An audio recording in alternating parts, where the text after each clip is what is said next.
All right, coach is seated and ready to go. We will let him open with a statement if you'd like to, and then we'll take some questions. So raise your hand for coach after he's done with his statement. Go ahead, coach. Okay, perfect. Well, good afternoon, everybody. First thing, I just want to talk about, obviously, the news of the cancellation last week. Obviously, disappointing. But this is the reality that we're living in right now in 2020. Our team, or actually I found out right after I met with you guys on Thursday. It's never good when you have a number of missed phone calls from Jen Cohen. And so, found out the news. We had an emergency team meeting about 45 minutes after that, and let the team know they were extremely disappointed, but I'm proud of them. They did not flinch. They did not flinch one bit. We rejuggled our schedule and ended up practicing on Saturday and Sunday. And I love the way the guys responded. They came out to practice with energy and focus, and they just understand that this has been a roller coaster ride, and we're going to expect another dip at some point too. There's going to be highs and lows, and I'm just really proud of how the team responded. And then, the other thing I want to address, obviously, is also midday Friday. We also heard the news of the cancellation of Arizona and Utah. I know our administration and Arizona's administration were in talks of possibly trying to, slap something together at the last second. But logistically, it just couldn't work out. I know both sides wanted to get it done. This isn't pickup basketball where it's just like, hey, let's just go play in 3 hours. There's a lot of logistics going on. There's people's pads and equipment being shipped. And that was obviously they're getting things shipped to different locations. So that was going to be very, very hard to pull off. I do think, in the future, if teams know earlier in the week, we could get this thing done if there's going to be cancellations along the way. But that was, would have been a logistical nightmare, and it just couldn't happen. And so now our focus is completely shifted. Friday afternoon, actually Thursday night, completely shifted to Oregon State. We are well into a week of our preparation for our next opponent, and we are excited to play that game this Saturday night at 8:00. And my last couple of updates here is, some update on the injuries and our quarterback situation. They're exactly as they were last week. All right, we'll open that up for questions. Here we go. All right, we'll go to Christian Capel, followed by Lauren, and then Fetters. Go ahead, Christian. Hey, Jimmy, I'm just going back to kind of the idea of being flexible and maybe rescheduling stuff on the fly this season. What assuming the logistics can be worked out and everything, what would your willingness level be to play an opponent that, both teams have 24 hours or 48 hours or whatever to game plan for? Yeah, it's really not the game plan part of it. It's more of the logistics of getting the team to that city, getting a hotel for close to over 100 people, getting meals ready for over 100 people for breakfast, lunch, dinner, and another dinner at the last second. And also the equipment truck I know our equipment truck was on its way to Berkeley on Wednesday. And then all of a sudden had to turn around when we found out that there was no game. And so I can only imagine I don't know what University of Arizona does, but I know we all travel very, very similar. And so, like I mentioned in the opening comments, if we knew today, Monday, Tuesday, Wednesday, that a game is going to be canceled, I think it makes it way more, easy to get things changed and transitioned. But 24 hours, 48 hours, that's going to be tough, extremely tough. All right, we'll go to Lauren and then Chris Fetters. Go ahead, Lauren. Hey, Jimmy. I know there was a lot of optimism heading into this season that these cancellations wouldn't happen because of what the Pac-12 was able to do with the testing. How much more concerned are you now that you will see this happening more often? And how do you kind of prepare your team for that idea? Yeah, it's obviously a tough situation. This is what the interesting thing about this whole situation is we can do everything in our power to make sure the virus is not in our building, our staff is healthy, and our players are healthy. But if our opponent is not healthy week in and week out, there's chances of us missing games, which we've already missed one. And so it's just a unique situation that none of us have had to deal with. But again, I'm proud of our players. I'm proud of how they've responded to this. They responded with great energy on Saturday and Sunday in preparation for our next opponent. and all we can control is making sure the virus doesn't come in this building and get ready for our game this Saturday.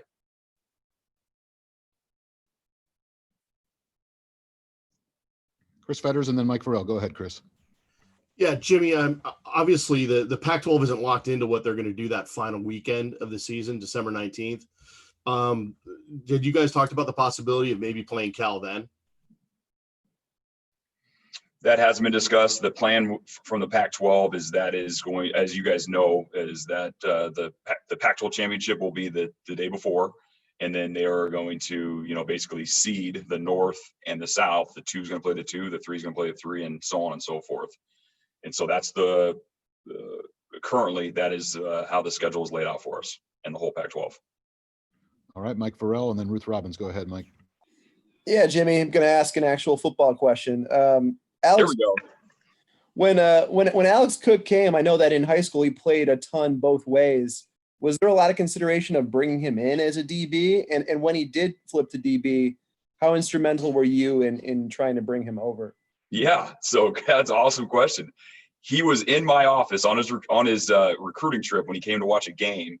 He was in my office first on the defensive side of the building, and we were recruiting him. We knew he was a really good player on both sides of the ball, but we recruited him as a DB first, and then slipped through my fingers. The offensive side got him first. But as you guys know, I'm always recruiting on, and now I'm recruiting on both sides of the ball. But when I was on defense, obviously I was always looking at the offensive side of the ball saying, hey, we could use that guy. We could use that guy. And Alex Cook's a really good football player. He showed up for us, last year on special teams. And, we think he's going to be a really good defender for us. And he has really good hands, which we know that's a premium here at the University of Washington. We like guys that enjoy scoring and get the ball back for our offense. So extremely excited for Alex, and he's a heck of an athlete. He's tough. He's got really good hands, and I'm excited to see what he's going to do in 2020. All right, we'll go to Ruth and then Dan Rayleigh. Go ahead, Ruth. Yeah, Jimmy, you said earlier that, getting such short notice on a cancellation like that is tough. But I just wondered, like, on the team, what does that do to their psyche in terms of being all pumped up to play and then they don't play? And then how do you harness that energy going into Oregon State this week? Are they too pumped up? I mean, how are you dealing with that? Yeah. We felt that on Saturday and Sunday's practice. It was very energized, but also a little chippy at times. I think they were not. I know they were ready to go trade some paint and hit some pads that have different color than their own, and you definitely could feel the just that little chippiness, little edge. And so now, we need to harness that. We need to harness it, just like you said. We need to harness that now for our next opponent. Get out there tomorrow and have another good practice and have this thing build up until game day on Saturday. And then we got to wait all the way until 8 o'clock. It is what it is. And these guys should be fresh and excited and ready to go. All right, Dan Rayleigh, then Larry Stone. Go ahead, Dan. Jimmy, a lot happened around the conference with games being canceled. And then I read or heard that Washington State went without 32 players and still played a football game. Did you have to talk to your guys again after this disappointment of not playing to remind them that they needed to be careful again through the weekend and just keep on the same schedule that you've asked them to be on? That is a daily discussion. I think I've already mentioned to you guys, that's a daily discussion that we always talk about. And what I say to them every day now, and I'm sure they're getting sick of hearing it, but I'm going to still say it, is that don't let your guard down. Do not let your guard down. And we shared the Wisconsin, scenario. They went, I believe it was 3 months without having one positive. And now they have, I don't know the exact number, but it's in the 20s to 30s of positive. And now they've missed their last 2 games. And so all we can do is try to learn from other people. And yes, that is a daily reminder. And for the rest of this year, until this pandemic is over, they will hear that from me and our staff. All right, Larry Stone, then Lars Hansen. Go ahead, Larry. Yeah, Jimmy, you've addressed the potential frustration of the players. What about the coaching staff? This is the 4th potential opener that you've game planned for and prepared for, that you've had to throw out 3 of them now. How do you keep as a staff positive and not expressing your frustration to the players and keeping them positive? Yeah. I mean, it's at this point, it feels like we're not surprised anymore. And that we're not even surprised at it anymore. We're just like, okay, here we go. It's on to the next. And let's build a plan and let's get ready to go. I mean, that's all you can do at this point. I tell you what, I mean, our, Amanda Forche, my assistant, we're changing schedules at the last second. And we look at each other like, okay, well, we've done this before. Here we go. Let's do it again. And that's just how it has to be. And don't be surprised by it.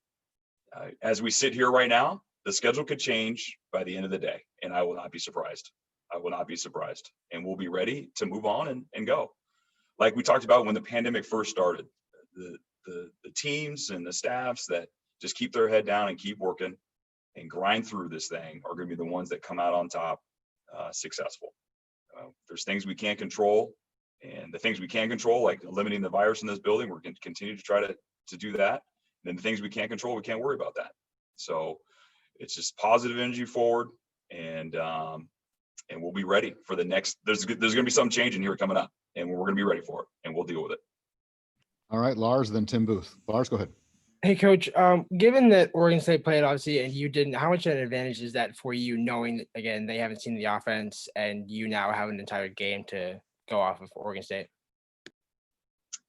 Yeah, I think it goes both ways. I mean, obviously we're able to see them on tape, and they haven't seen us on tape, so that's an advantage for us. But also, they've played a game and we haven't played a game yet, and so now they have a game under their belt, and they've kind of been through the whole game scenario of not having fans in the stands and what that feels like, and they've played against another opponent. We have a bunch of guys that are going to be making their first start, early, freshmen playing that have never played a college football game before. We haven't played a game with no fans in the stands, all those things. So there's advantages on both sides. But yeah, no question. Us be able to watch them for sure is an advantage, but for them having a game up on us is an advantage for the Beavers. All right, Tim Booth, then Art Teal. Go ahead, Tim.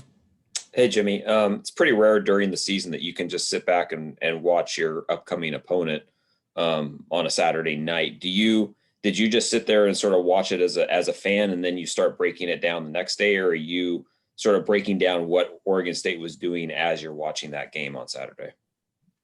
Right. It's actually not as rare as you think. We end up watching a lot of games on Saturdays when our game is concluded for years past. And what we normally do is we just make notes. The TV copy is very hard for us coaches because we can't see all 22, but we make notes as we go. There's some things you can see on the TV copy that you can't see on the all 22. And so we're always watching those. But yes, this weekend, and we all watched it.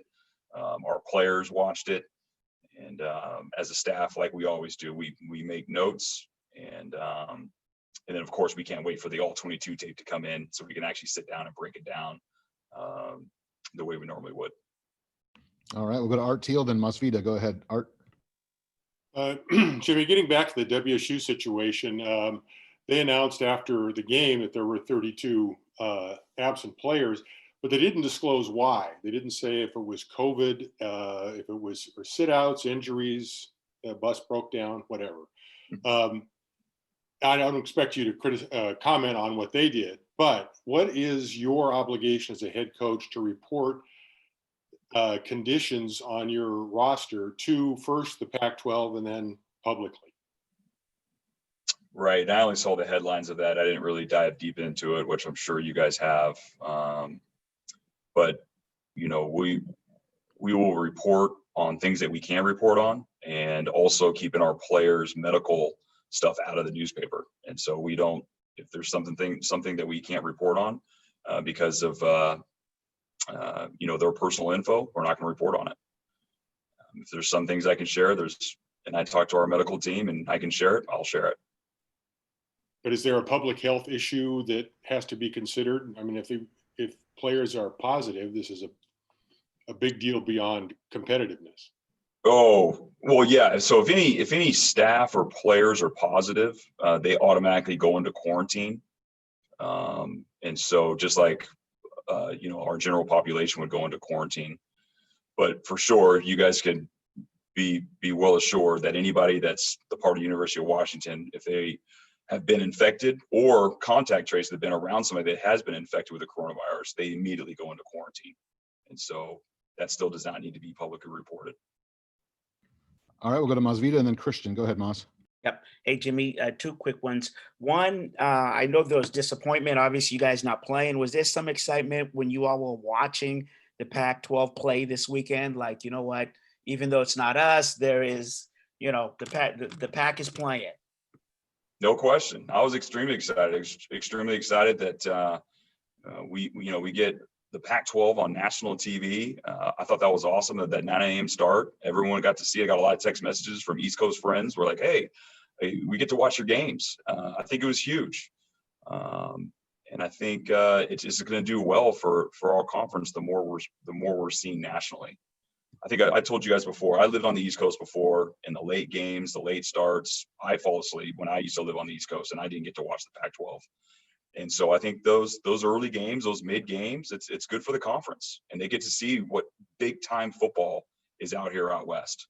Or the recruits get to see it, the media gets to see it, the college football playoff committee gets to see it.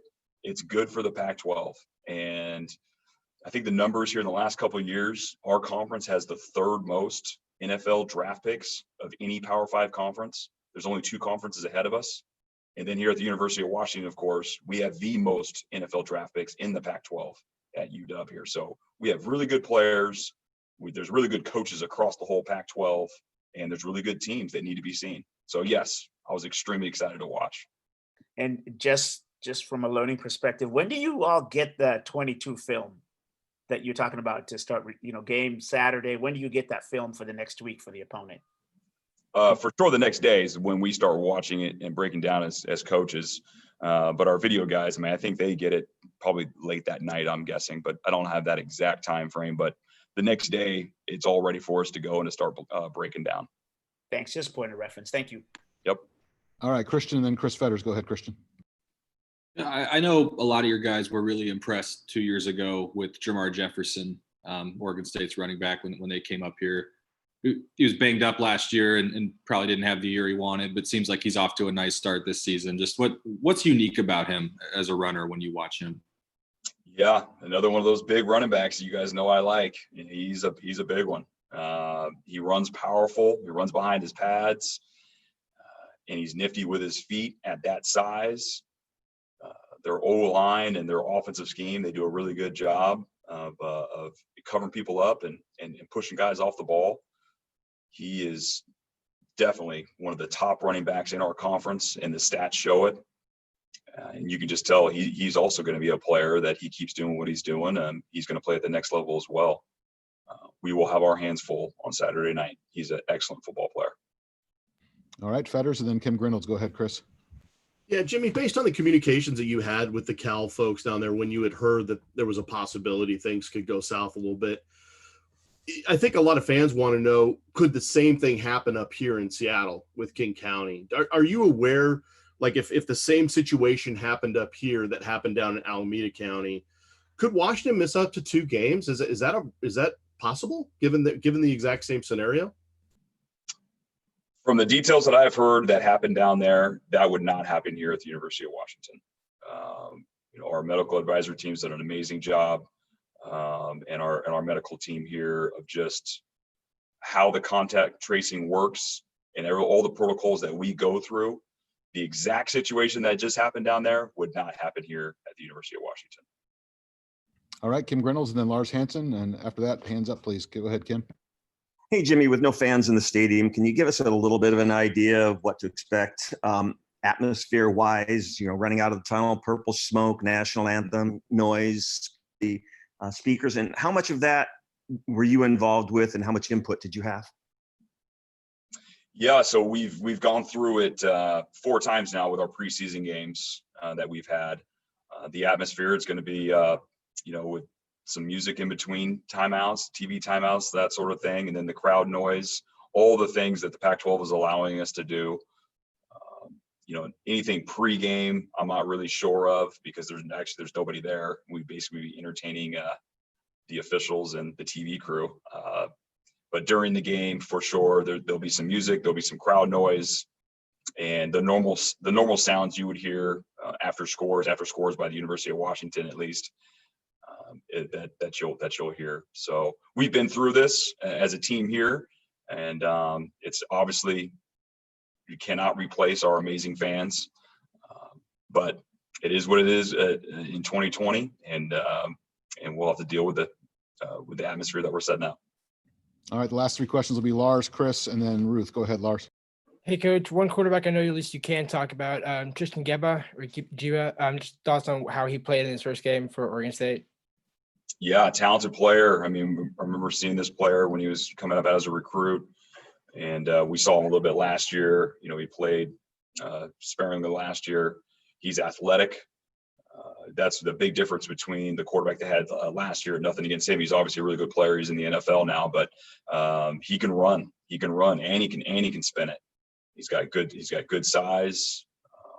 And any quarterback that can kind of really extend the play with their feet is always causes defenses issues. I think they, this last game, probably admittedly maybe start off a little bit slow, but then he heated up and he had some big numbers towards the end, and that thing got really, really tight towards the end. So he's a good quarterback, can beat you with his feet, and he can beat you with his arm. All right, we'll go to Chris and then Ruth to wrap it up. Go ahead, Chris. Jimmy, when the game was canceled, what plans did you put in motion for the team on Saturday? Yeah, it was here we go. All eyes on our next opponent, Oregon State. Full focus on our next opponent. And of course, practice. I mean, there's things that we need to work on still. There's going to be things that we need to work on at the end of the year to try to get better. And so, but that was the whole focus, was here we go. All right, next opponent. Let's break out what we know about them, what we don't know about them, and let's get better, and let's get an added practice to prepare for our next opponent. All right, Ruth, last question. Go ahead. Yeah, Jimmy, this may be like an elephant in the room right now, but obviously, I know you were very conscientious about encouraging guys to vote and to get involved and to really get out there and make their voices heard through the voting process.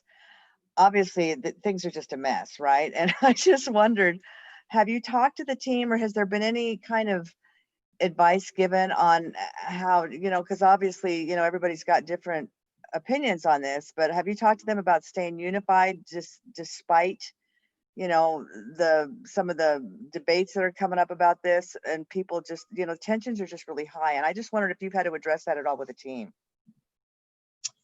Yeah, no, it's been very positive. I've obviously, we had 100% registration and over 90% of our team voted, and I was very clear when we went through this. I wanted to empower them and let them know the power that they have to vote, whichever circles they're circling. Just make sure they do their research and vote. And I was very proud that over 90% did.